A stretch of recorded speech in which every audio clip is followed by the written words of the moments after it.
rentrez chez vous. Il n'y a plus de place. C'était la phrase cruelle que ma mère nous a dite juste devant mon fils de 6 ans lorsque nous sommes venus assister à la fête de Noël il y a 2 ans chez ma grand-mère. Nous sommes partis juste après, mais ma grand-mère n'a pas laissé les choses se passer aussi facilement. Elle m'a demandé de revenir à la fête, et ce qu'elle a fait ensuite a fait regretter mes parents. Suivez mon histoire. Je vais vous raconter ce qui s'est passé ensuite. Bonjour à tous. Je m'appelle Marcus. J'ai 35 ans et je suis actuellement directeur de succursale d'une entreprise spécialisée dans la location de voitures et la vente de voitures d'occasion à Denver, dans le Colorado. Ce n'est pas le travail dont je rêvais quand j'étais enfant, mais il me procure un revenu stable et la souplesse nécessaire pour prendre soin de ma famille. Je vis avec ma femme, Paisley, et notre fils de 8 ans, Logan, dans une maison à Thornton, une banlieue tranquille à seulement 10 minutes du bureau. Chaque matin, je me réveille avec les rires de Logan dans la pièce d'un accent grave côté. Il est toujours impatient de me raconter ses rêves étranges. Paisley est généralement occupé dans la cuisine à préparer le petit déjeuner, me rappelant parfois de ne pas oublier mon téléphone avant de partir. Ces moments simples me font réaliser que le vrai bonheur n'a pas besoin d'être compliqué. Pourtant, il y a des nuits où je me réveille en sueur froide, le cœur battant, hanté par les souvenirs de la fête de Noël en 2023. Certaines nuits, je me redresse dans mon lit, ma chemise trempée, et je sais au fond de moi que je n'ai toujours pas réussi à me défaire des images de mes parents et de mon jeune frère. Mon histoire commence un week-end soir de décembre, quelques jours avant Noël. Notre famille venait de terminer un dîner chaleureux ce soir-là, viande grillée et purée de pommes de terre, le plat préféré de Logan. Pendant que Paisley débarrassait la table et que Logan jouait avec ses Legos dans le salon, mon téléphone a soudainement sonné. Quand j'ai vu le nom Grandma Hélène s'afficher sur l'écran, mon cœur s'est instantanément réchauffé. J'ai décroché tout de suite car, dans ma famille, elle est la seule qui m'ait jamais vraiment aimé. Ma grand-mère Hélène a 78 ans, mais elle est toujours en bonne santé et lucide. Elle était la seule dans la famille à me défendre, surtout lorsque mes parents favorisaient constamment Charles, mon jeune frère. Après avoir posé quelques questions gentilles sur Logan, elle en est venue à la principale raison de son appel. Elle m'a dit que Noël de cette année aurait lieu dans sa grande maison à Boulder, et elle espérait que ma famille serait là. Au moment où elle l'a dit, une crainte silencieuse s'est insinuée dans ma poitrine. Après plus d'1 an à les éviter, l'idée de revoir mes parents et Charles me serrait la gorge. Pourtant, je ne voulais pas la décevoir, alors j'ai dit oui. Je lui ai dit, oui, j'amènerai Paisley et Logan. Mais après avoir raccroché, mon esprit tournait avec une centaine de pensées différentes. Je ne voulais pas la contrarier, mais l'idée de me présenter à cette fête me remplissait d'anxiété. Après l'appel avec Grandma, alors que j'étais encore perdu dans mes pensées, Paisley est entrée de la cuisine. Elle a vu l'air inquiet sur mon visage et a immédiatement demandé, « Qu'est-ce qui ne va pas ? Tu n'as pas l'air bien. » Je l'ai tiré sur une chaise et je lui ai raconté l'invitation de Grandma. Après avoir écouté, Paisley m'a regardé avec inquiétude dans les yeux et a demandé, « Tu veux y aller ? Je sais que tu ne te sens pas à l'aise de les revoir. » Juste après qu'elle ait demandé, j'ai laissé échapper un profond soupir et j'ai dit, « Je ne veux pas décevoir Grandma. Elle est le seul membre de la famille qui m'ait jamais vraiment aimé. » Paisley a doucement posé sa main sur la mienne et lui a donné une légère pression. Elle a dit, « Quoi que tu décides, je suis avec toi. » En entendant ces mots de sa part, je me suis senti reconnaissant, même chanceux. Je veux une femme qui me comprenne et qui soit toujours à mes côtés. Après près de 2 minutes de réflexion en silence, je lui ai dit, nous irons à la fête de Grandma. Nous ne pouvons pas continuer à fuir ça. Et plus important encore, elle nous a invités. Juste au moment où je finissais de parler, Logan, assis à proximité, a soudainement crié d'excitation. Tout en construisant ses Legos, il avait secrètement écouté tout. Son excitation m'a rappelé toutes les fois où il avait rendu visite à ma grand-mère avec nous. Même s'il ne l'avait vue que quelques fois, Logan adorait Grandma Hélène. Il a suggéré que nous lui fassions une carte de vœux et a même demandé à Paisley si elle pouvait faire cuire quelque chose pour elle parce que, il y a environ 3 mois, lors de notre visite, Grandma avait adoré l'un des gâteaux de Paisley. À l'époque, Paisley avait suggéré que Logan fasse des cartes pour ses 2 grands-parents. Mais Logan a refusé. Il a dit, Grandma et Grandpa ne m'aiment pas. Ils ne se soucient que d'Adrien, alors je ne leur ferai pas de cartes. Entendre ces mots de mon fils m'a frappé fort. Je n'étais pas triste parce qu'ils n'aimaient pas mes parents, j'étais triste parce que mon fils n'avait jamais pu ressentir leur amour, tout cela à cause de l'ombre projetée par Adrien et Charles. Adrien est le fils de Charles, mon jeune frère. Depuis que nous sommes enfants, Charles a toujours été l'enfant chéri de mes parents, et quand Adrien est né, il a hérité du titre de petit enfant chéri de la famille. Mon enfance passée à grandir avec Charles a été remplie d'injustices, tout cela parce que Charles avait une bouche plus douce que moi et était plus intelligent. Il a toujours su comment gagner les adultes. Quand je cassais un verre, maman me grondait, et je restais silencieux. Mais quand Charles cassait un verre, il trouvait immédiatement maman et disait « Chère maman, ton doux fils a accidentellement cassé le verre. » Puis elle le serrait dans ses bras et disait « Ce n'est pas grave. » Ou au dîner, chaque fois que nos parents avaient quelque chose de nouveau, ils lançaient instantanément quelques compliments comme « Maman, ta nouvelle coiffure est magnifique » ou « Papa, tu es un héros dans mon cœur. » Je ne pouvais pas dire ces choses. Ils ne savaient pas seulement comment charmer nos parents, ils savaient aussi comment impressionner les invités qui venaient avec des compliments fantaisistes. C'est pourquoi mes parents ont à un moment donné commencé à le favoriser. Je pensais que leur favoritisme s'arrêterait quand nous serions plus âgés, mariés et aurions des enfants, mais ce n'est pas arrivé. Mes parents montraient clairement la différence entre Logan et Adrien. Ils favorisaient beaucoup trop Adrien. Quand Logan est né, mes parents n'ont rendu qu'une brève visite, mais quand Adrien est né, ils lui ont donné 5 000 $ pour l'aider avec les couches et le lait maternisé. De plus, ma mère est restée à l'hôpital pendant plusieurs jours pour aider la femme de Charles à s'occuper d'Adrien. Au fur et à mesure que les enfants grandissaient, elle prenait toujours des photos d'Adrien et les publiait sur son Facebook personnel, mais elle ne mentionnait jamais Logan. Pendant les repas de famille lorsque nous nous réunissions, la conversation tournait toujours autour d'Adrien. Puis, il y a plus d'un an, nous avons eu une grosse dispute lors de l'anniversaire de mon père. Après la fin de la fête ce jour-là, mes parents ont offert à Adrien un cadeau, un billet d'avion pour Hawaï pour y aller avec eux. J'ai demandé à maman quelle était la part de Logan. Elle a répondu froidement, Logan pourra y aller la prochaine fois. Si jamais nous faisons un autre voyage, nous l'emmènerons. Après cela, je me suis levé et j'ai souligné à quel point ils étaient injustes. Quand j'ai fini de parler, maman n'a pas rétorqué. Au lieu de cela, elle a dit, si tu penses que c'est injuste, alors ne reviens jamais dans cette maison. Depuis lors, j'ai cessé d'amener ma femme et Logan. Revenons à l'histoire de la fête de Noël chez ma grand-mère. Pendant toute une semaine avant Noël, Logan a travaillé sur une belle carte à donner à son arrière-grand-mère. La carte était faite de papier vert qu'il avait coupé en forme de sapin de Noël. Sur le devant, il a dessiné une petite maison avec de la fumée qui sortait de la cheminée, et à côté se trouvait une dame âgée aux cheveux argentés, souriante. Logan a écrit en lettres tremblantes de crayon rouge à la base de l'arbre « Je t'aime, arrière-grand-mère. Joyeux Noël ». Dans le coin supérieur droit, il a collé une petite étoile jaune. Chaque soir après le dîner, Logan s'asseyait à la table et coloriait la carte. De temps en temps, il me demandait « Papa, est-ce que ça a l'air bien ?» Et quand j'hochais la tête et lui disais oui, son visage s'illuminait comme s'il venait d'être récompensé. Le matin de Noël, Logan est allé dans la cuisine pour aider Paisley à faire cuire. Les deux travaillaient et plaisantaient ensemble. Parfois, Paisley lui tamponnait en plaisantant un peu de glaçage sur le nez, et les deux gloussaient. Voir Logan sourire avec son nez couvert de glaçage me faisait sourire. Quand il m'a vu sourire, il a couru et a serré ma jambe dans ses bras, laissant une tache de glaçage sur mon jean. Paisley m'a regardé en s'excusant, mais j'ai secoué la tête et j'ai doucement brossé les cheveux de Logan. Voyant les sourires sur les visages de mon fils et de ma femme dans cette cuisine chaleureuse, avec la douce odeur de pâtisserie dans l'air, j'espérais que la fête de Noël de cette année serait significative, et je croyais vraiment que j'avais raison d'accepter l'invitation de grand-ma. À ce moment-là, je n'avais aucune idée que quelques heures plus tard, ma mère, Nancy, nous donnerait un choc que nous n'oublierions jamais pour le reste de nos vies.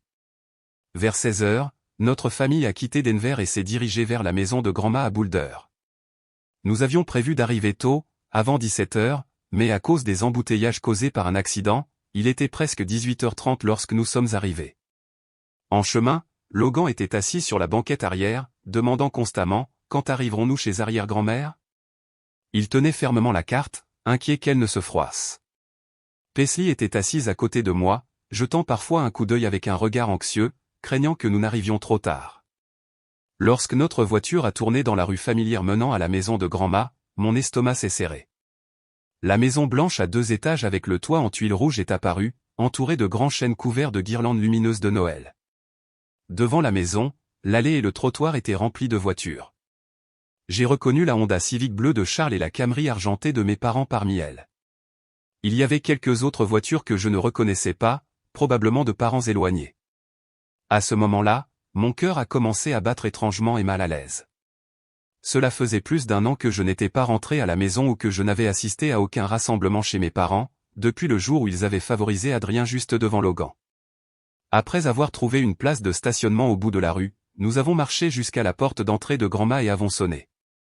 Paisley se tenait à côté de moi, tenant Logan, qui tenait toujours la carte et la boîte de biscuits dans ses mains. J'entendais des rires et des bavardages venant de l'intérieur, une douce musique de Noël jouait et l'odeur de nourriture délicieuse s'échappait. La porte s'est ouverte légèrement en moins d'une minute, et ma mère, Nancy, se tenait là. Elle portait un pull rouge avec un motif de reine, et ses cheveux étaient coiffés avec soin, ne ressemblant en rien à la femme simple que je connaissais. Il était difficile de décrire ce que je ressentais à ce moment-là. Une partie de moi était heureuse de revoir ma mère après plus d'un an de séparation, mais une autre partie était nerveuse quant à la façon dont elle réagirait. Quand elle nous a vus, ses yeux sont passés de moi à Paisley, puis à Logan, qui rayonnait. Son expression était froide comme la glace, rien à voir avec la chaleur que j'avais espérée. Puis, sur le même ton froid, elle a dit « Rentrez chez vous. Il n'y a plus de place. » J'ai figé après ces mots. Mon cœur a semblé s'arrêter un instant, et ma tête a tourné en essayant de comprendre ce qui venait de se passer. À côté de moi, Paisley était figée, elle aussi, les yeux écarquillés d'incrédulité. Elle a instinctivement resserré son emprise sur ma main. Logan avait à peine plus de 6 ans, mais même lui a compris ce que ma mère avait dit. Le sourire sur son visage a lentement disparu. Ses yeux brillants sont devenus confus. Il m'a regardé, puis Paisley, ne comprenant pas pourquoi nous étions renvoyés. Après un court silence, j'ai essayé de rester calme et j'ai dit à ma mère, « Grand-ma nous a invités. Il est impossible qu'il n'y ait pas de place. » Sans hésitation, ma mère a rétorqué sèchement, « Hélène m'a dit, si tu arrives en retard, renvoie-les. » Je suis resté là, choqué, comme si quelqu'un avait vidé l'air de ma poitrine. Elle a fermé la porte avant que je puisse dire quoi que ce soit d'autre, laissant ma famille seule. Les sons joyeux de la fête à l'intérieur ont continué, comme si nous n'avions jamais existé. Alors que je tendais à nouveau la main vers la sonnette, déterminé à découvrir la vérité, Paisley m'a doucement arrêté. Je l'ai regardée. Elle a secoué la tête, les yeux remplis de sympathie, et a dit doucement, « Allons-nous-en. Je ne veux pas que Logan voie quoi que ce soit de plus. » J'ai baissé les yeux vers mon fils. Logan se tenait là, les yeux écarquillés et confus, tenant toujours la carte et la boîte de biscuits. D'une voix tremblante, il a demandé, « Papa, pourquoi grand-ma ne nous a-t-elle pas laissé entrer ? J'ai fait cette carte pour arrière-grand-mère. » Entendre cette question innocente m'a brisé le cœur. Je n'avais aucune idée de la façon d'expliquer la cruauté des adultes à un enfant de 6 ans. Sans perdre une seconde de plus, j'ai pris Logan dans mes bras, j'ai pris la main de Paisley et je me suis éloigné de la maison de grand-ma. Quand nous sommes arrivés à la voiture et que j'ai ouvert la porte pour Logan, il a éclaté en sanglots. Les larmes coulaient sur ses joues alors qu'il pleurait. « Papa, je voulais juste donner la carte à arrière-grand-mère. » Mon cœur s'est brisé en morceaux en le regardant pleurer. Je l'ai serré fort, me sentant complètement impuissant. Paisley était assise à côté de moi, les yeux rouges, retenant ses larmes.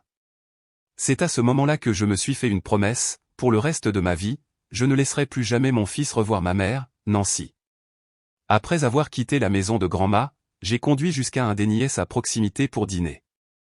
En chemin, Logan a continué à pleurer doucement et demandait occasionnellement, « Papa, arrière-grand-mère est-elle en colère contre moi ?» Chaque question de sa part était comme un coup de couteau dans mon cœur. Paisley a dû le calmer en parlant de la nourriture savoureuse qu'il pouvait manger chez des nièces. Elle a dit, « Tu veux des crêpes avec du sirop d'érable, ou peut-être du poulet frit croustillant.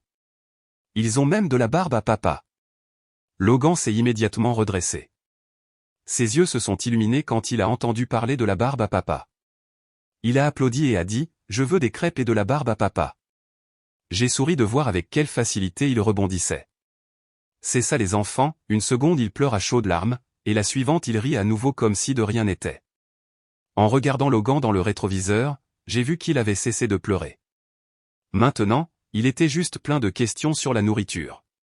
Paisley m'a jeté un coup d'œil, les yeux toujours inquiets, mais il y avait aussi du soulagement. Voir notre fils heureux à nouveau lui a apporté un peu de réconfort. Quand nous nous sommes garés sur le parking de Déniès, j'ai regardé la carte et la boîte de biscuits qui étaient toujours sur la banquette arrière. J'ai ressenti un regret persistant et un doute sur ce qui venait de se passer.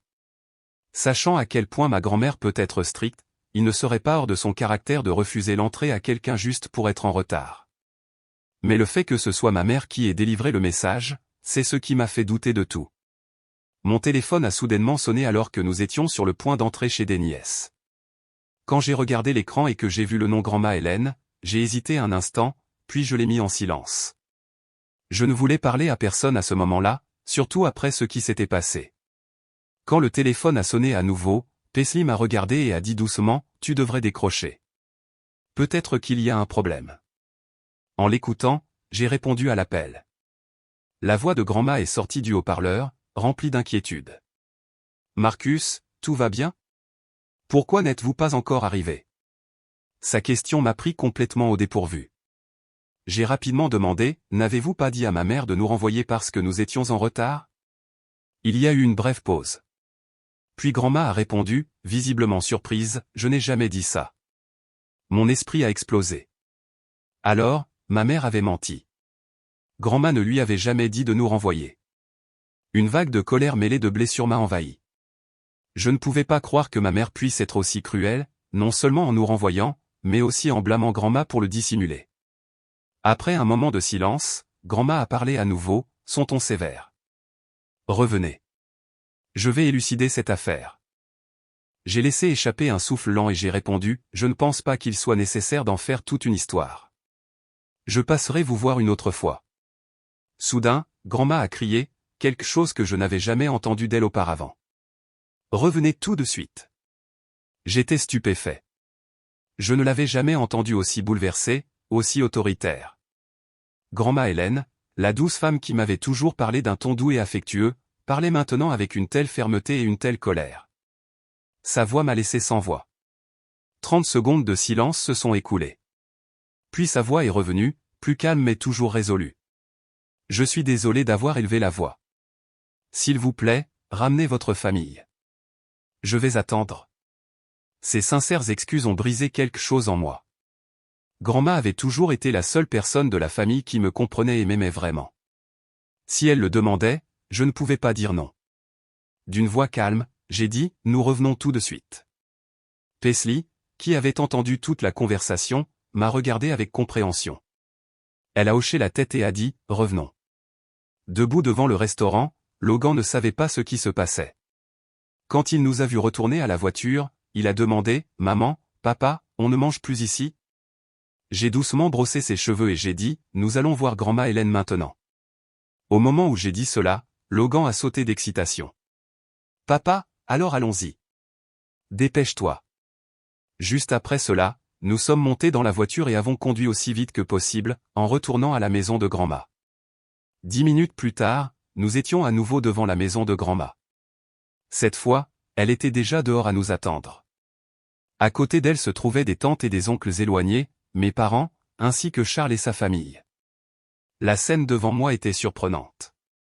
Tout le monde était debout sur le porche dans l'air froid de la nuit de Noël. Leur souffle se transformait en petits nuages dans la température glaciale.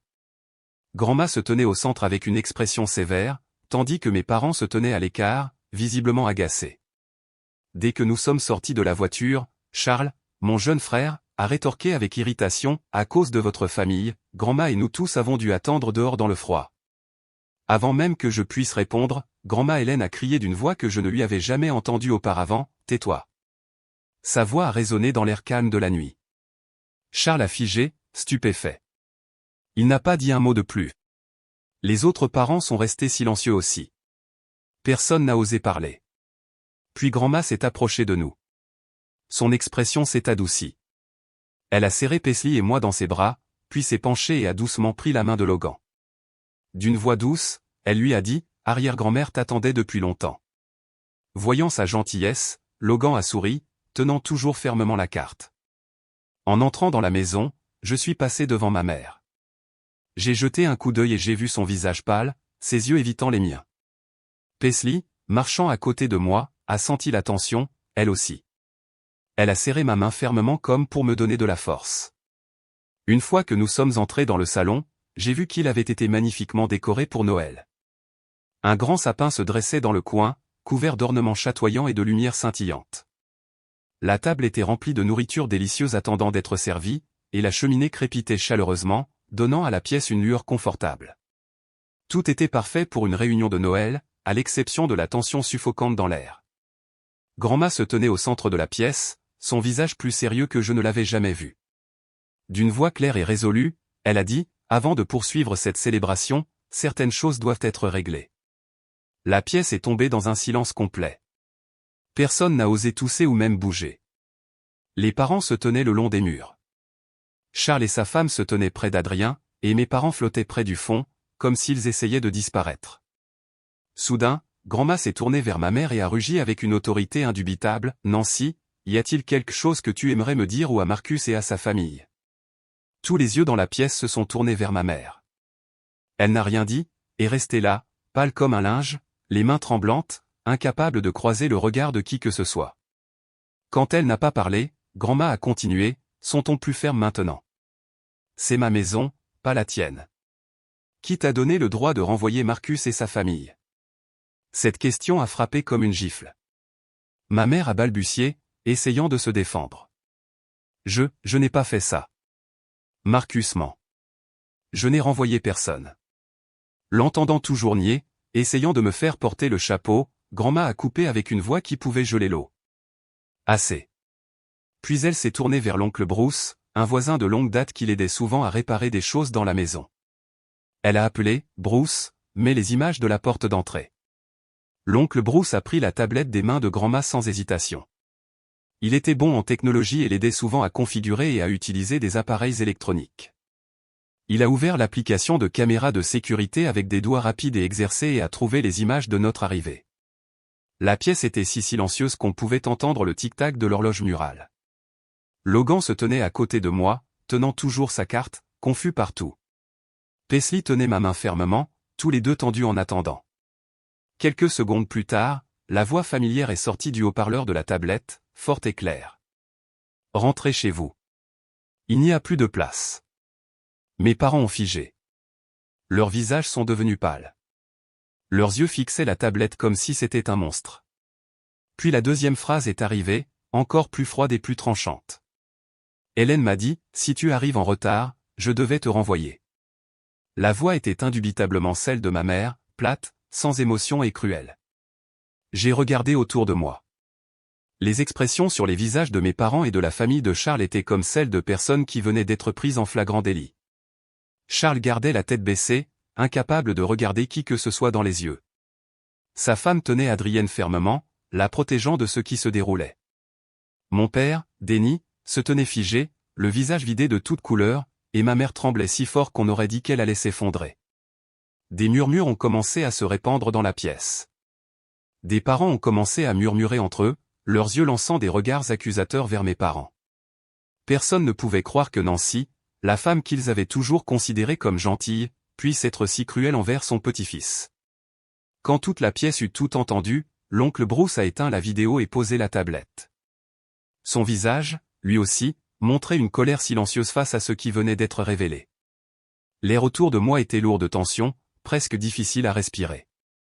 Mais à l'intérieur, j'ai ressenti quelque chose que je n'avais pas ressenti de toute la soirée, du soulagement.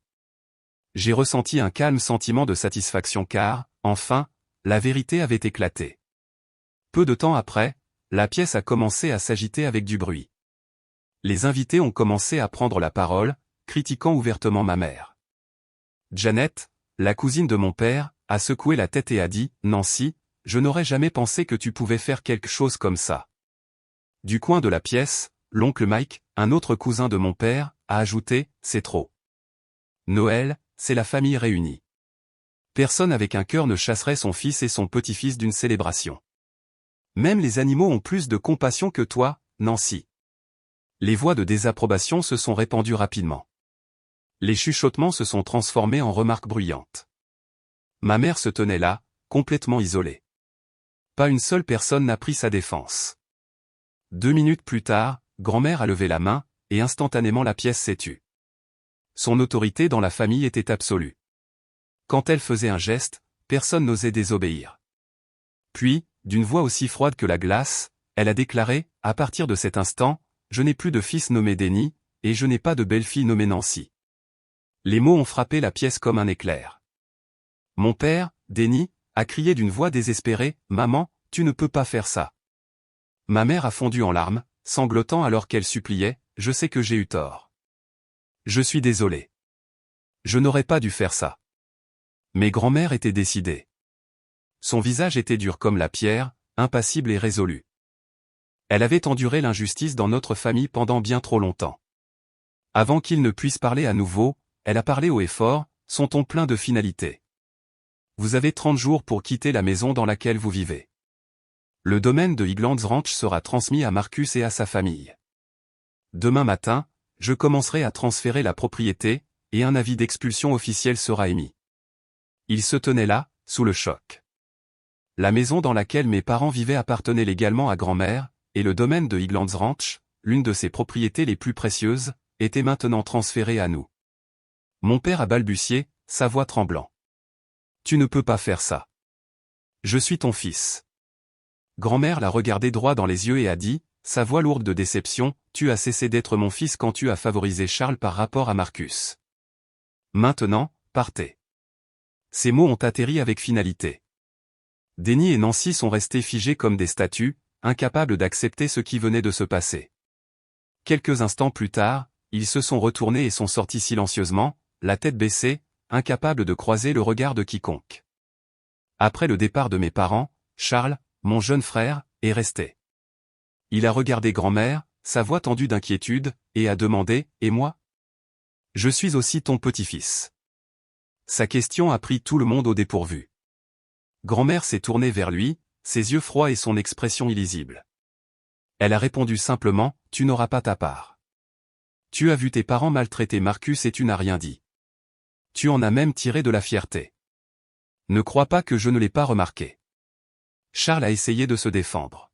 « Mais grand-mère, je ne me suis pas impliqué dans ce que maman et papa ont fait.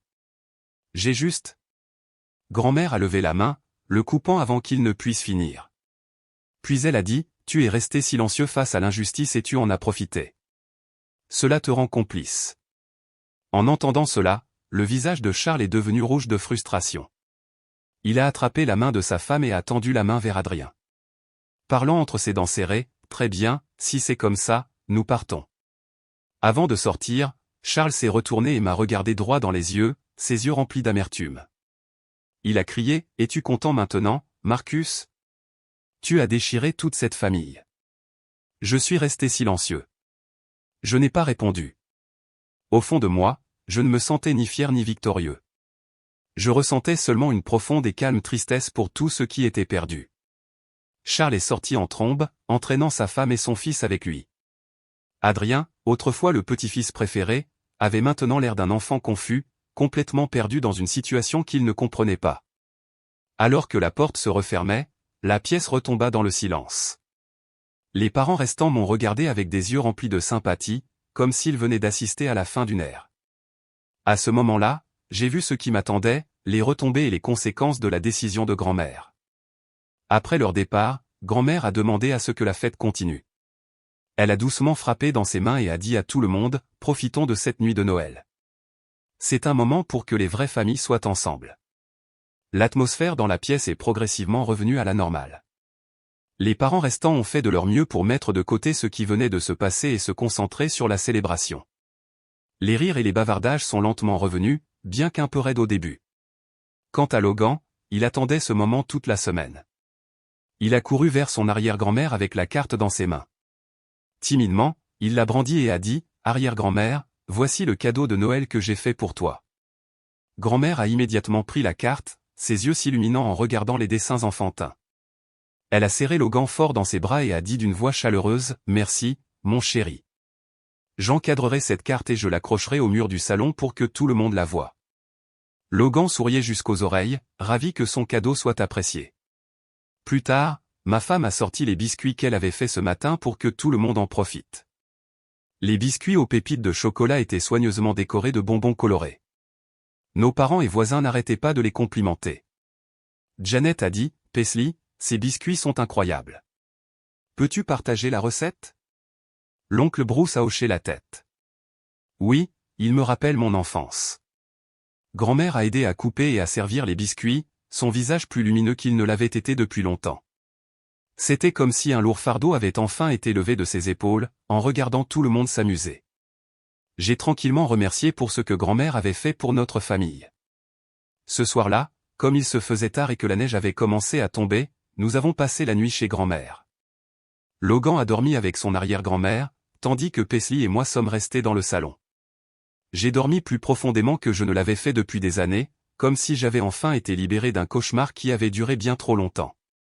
Je pensais que grand-mère avait parlé sous le coup de la colère lorsqu'elle avait déshérité mon père et l'avait privé de son héritage, mais elle ne plaisantait pas. À 8 heures du matin le lendemain, après avoir pris le petit déjeuner, des toasts et des œufs au plat qu'elle avait fait elle-même, grand-mère a appelé son avocat, Christian, pour qu'il vienne à la maison.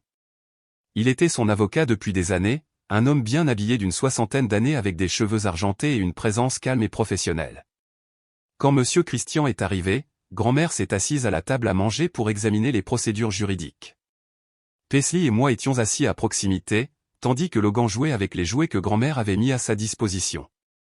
Grand-mère a autorisé l'avocat à entamer le processus de transfert de propriété de 2 biens, la maison à 2 étages à Lakewood où mes parents vivaient, une maison qu'elle avait achetée pour eux il y a 10 ans, et le domaine à Highlands Ranch, qu'elle avait maintenant l'intention de me transmettre, à moi et à ma femme.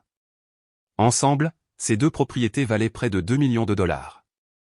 Alors qu'elle donnait ses instructions, monsieur Christian notait soigneusement chaque détail pour les documents juridiques.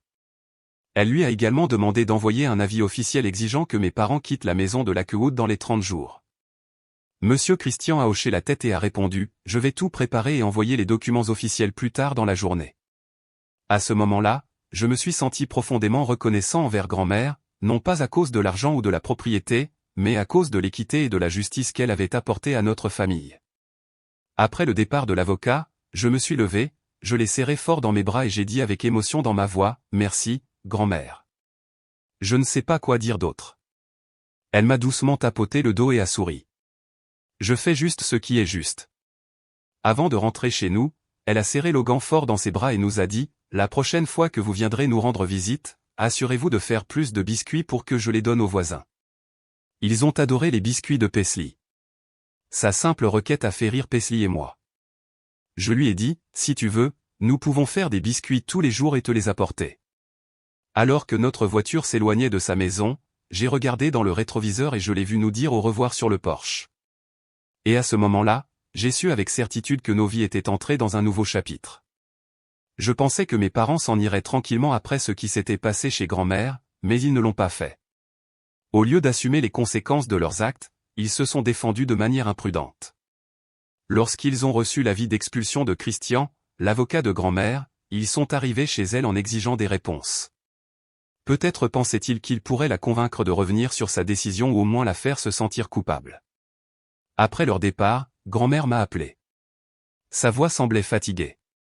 Elle a dit « Marcus, je dois te dire, tes parents sont venus et ont fait une scène. Tu devrais faire attention.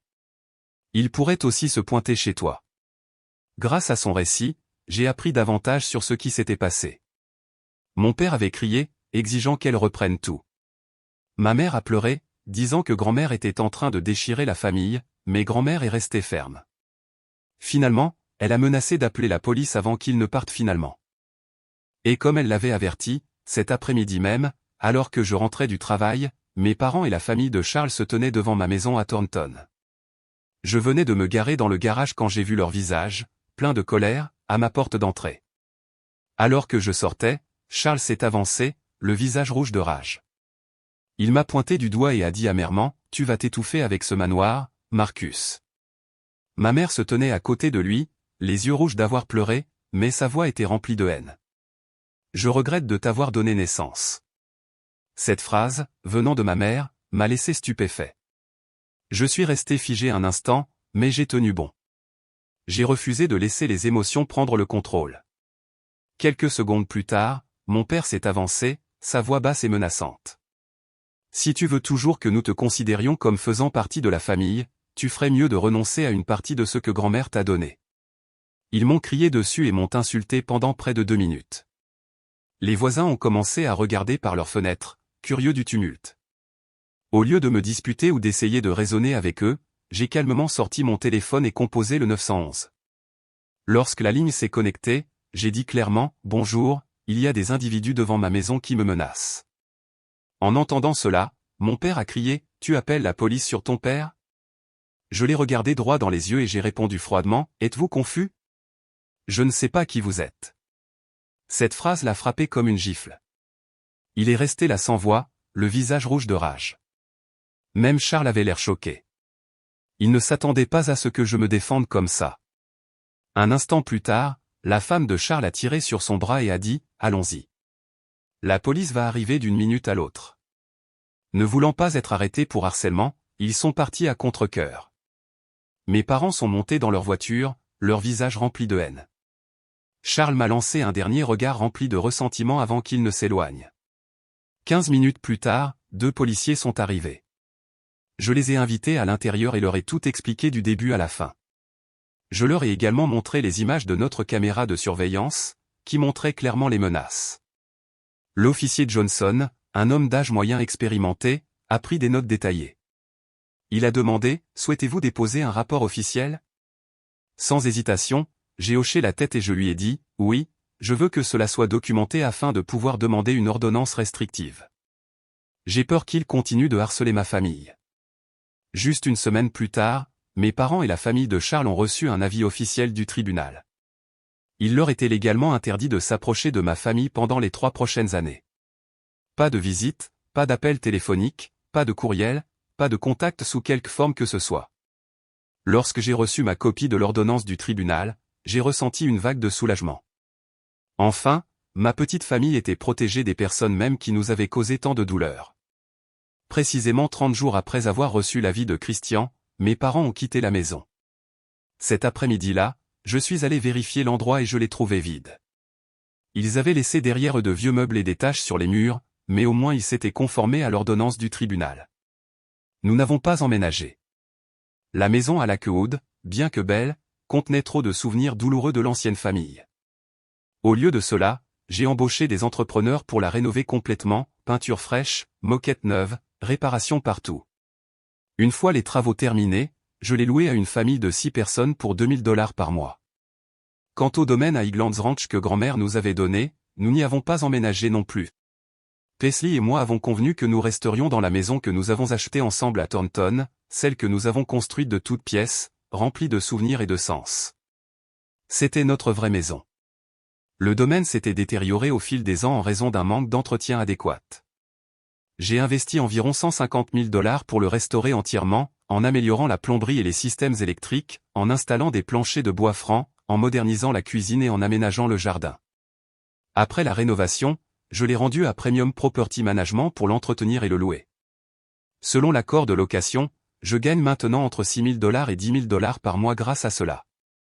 Mais je n'ai pas dépensé cet argent de manière imprudente ni ne l'ai utilisé pour des luxes inutiles. Au cours du premier mois, nous avons rendu visite à grand-mère, et j'ai essayé de lui remettre tous les revenus de location. Elle a secoué la tête et a doucement refusé. Elle a dit, garde-le. C'est le retour sur quelque chose que j'ai choisi de te donner. Utilise-le pour investir dans l'avenir de Logan. Ces mots m'ont profondément touché. J'ai hoché la tête et j'ai accepté. J'ai ouvert un compte d'épargne distinct pour Logan et j'ai déposé la plupart des revenus de location.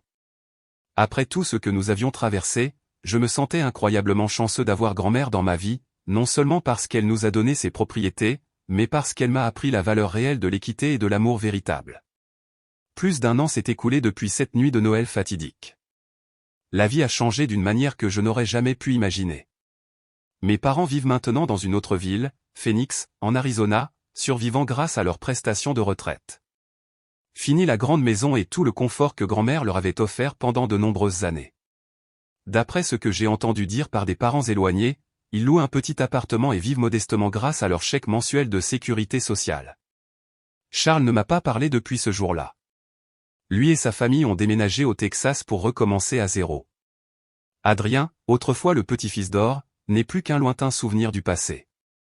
Au début, je me sentais légèrement triste en pensant à la famille qui s'était effondrée. Les souvenirs d'enfance, même ceux façonnés par le favoritisme, faisaient toujours partie de moi. Mais finalement, j'ai réalisé que ma vie devait désormais tourner uniquement autour de ma femme, de mon fils Logan et de ma grand-mère. Nous rendons visite à grand-mère régulièrement les week-ends. Elle a maintenant 80 ans, ses cheveux plus blancs, ses pas plus lents, mais son esprit est toujours vif et son esprit joyeux. Logan est toujours excité de voir son arrière-grand-mère, et elle le gâte sans cesse. J'espère qu'elle sera avec nous pendant de nombreuses années encore afin que Logan puisse chérir encore plus de souvenirs avec cette femme incroyable. Ces jours-ci, la vie est joyeuse chaque jour, surtout maintenant que nous sommes sur le point d'accueillir un nouvel ange. Paisley est enceinte de 8 mois, son ventre rond est magnifique, et Logan ne cesse de parler au bébé à l'intérieur. Il dit souvent, « Eh bébé, je vais t'apprendre à jouer au Lego et à dessiner. » Le soir, je me sens chanceux quand nous sommes tous les trois blottis sur le canapé à regarder un film, Paisley reposant sa tête sur mon épaule, Logan endormi sur mes genoux. C'est le bonheur que je recherche depuis toutes ces années. Aujourd'hui, je partage l'histoire non pas pour me vanter de ce que j'ai maintenant, mais dans l'espoir que quiconque a déjà vécu ce que j'ai vécu, étant maltraité, négligé ou blessé par sa propre famille, sache qu'il n'est pas seul. Et plus important encore, il a le droit de se protéger. N'acceptez jamais l'injustice simplement parce qu'elle vient de la famille. Vos enfants méritent d'être aimés de la même manière. Fixez des limites si vous avez essayé de vous exprimer et que personne n'a écouté. Parfois, s'éloigner des personnes toxiques, même si elles sont liées par le sang, est la façon dont vous protégez votre propre foyer. Vous ne devez à personne le droit de vous blesser simplement parce qu'il partage votre ADN. Et il y a juste un jour, j'ai reçu un appel d'un parent éloigné. Mes parents vivent maintenant près de lui à Phoenix. Il a appelé pour me gronder. Il a dit que j'étais la raison pour laquelle notre famille s'était effondrée. Pensez-vous que je suis la raison pour laquelle ma famille s'est brisée? Laissez vos pensées dans les commentaires ci-dessous. Je veux sincèrement votre point de vue. Si cette histoire vous a touché, n'oubliez pas de vous abonner, d'aimer et de la partager avec quelqu'un qui pourrait avoir besoin de l'entendre. Prenez soin de vous et à bientôt dans l'histoire suivante.